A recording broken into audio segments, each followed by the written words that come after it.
جنگل کا بادشاہ اور معصوم بکری بہت عرصہ پہلے کی بات ہے، ایک سرسبز اور خوبصورت جنگل میں مختلف جانور امن و سکون سے رہتے تھے۔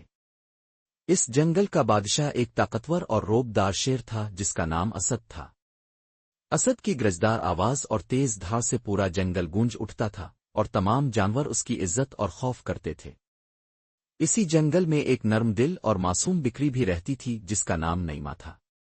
نعیمہ اپنی سادگی، محبت اور خدمت گزاری کے لیے جانی جاتی تھی۔ وہ روزانہ جنگل کے کنارے واقع ایک چھوٹے سے تالاب پر جاتی جہاں وہ پانی پیتی اور اللہ کا شکر ادا کرتی۔ ایک دن اسد تالاب پر آیا اور نعیمہ کو وہاں دعا کرتے دیکھا۔ اس نے قریب جا کر پوچھا، اے بکری، تم ہر روز یہاں آ کر کیا کرتی ہو؟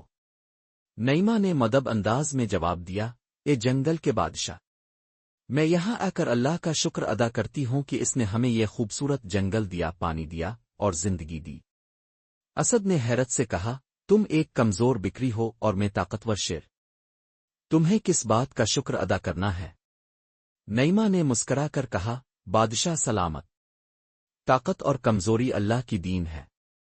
اصل شکر یہ ہے کہ ہم جو کچھ بھی ہیں اس پر اللہ کا شکر ادا کریں اور اس کی رضا میں راضی رہیں۔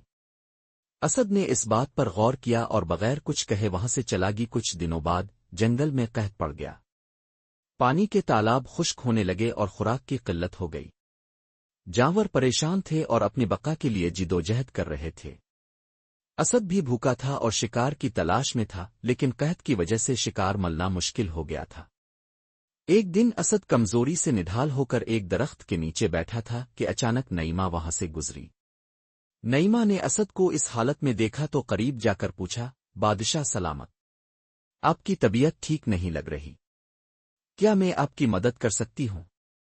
اسد نے کمزوری سے جواب دیا، اے نعیمہ، میں بھوکا ہوں اور شکار نہیں مل رہا، میری طاقت ختم ہو رہی ہے۔ نعیمہ نے دل میں سوچا اور پھر بولی، اگر آپ اجازت دیں تو میں آپ کے لیے کچھ خوراک کا انتظام کر سکتی ہوں۔ اسد نے حیرت سے پوچھا، تم ایک کمزور بکری ہو، تم میرے لیے کیا کر سکتی ہو؟ نعیمہ نے مسکرا کر کہا، اللہ کی مدد سے سب کچھ ممکن ہے، آپ انتظار کریں، میں ابھی آتی ہوں۔ نعیمہ نے جنگل میں جا کر کچھ خشک پھل اور جڑی بوٹیاں اکٹھی کی اور اسد کے پاس لے آئی۔ اسد نے وہ خوراک کھائی اور اس کی حالت بہتر ہونے لگی۔ اسد نے نعیمہ کی طرف دیکھ کر کہا، اے نعیمہ، تم نے میری مدد کی حالانکہ میں تمہیں شکار کر سکتا تھا، تمہیں مجھ سے ڈر نہیں لگا؟ نعیمہ نے نرمی سے جواب دیا، بادشاہ سلامت، میں جانتی ہوں کہ آپ طاقتور ہیں، لیکن میں نے اللہ پر بھروسہ کیا اور آپ کی مدد کرنا اپنا فرض سمجھا۔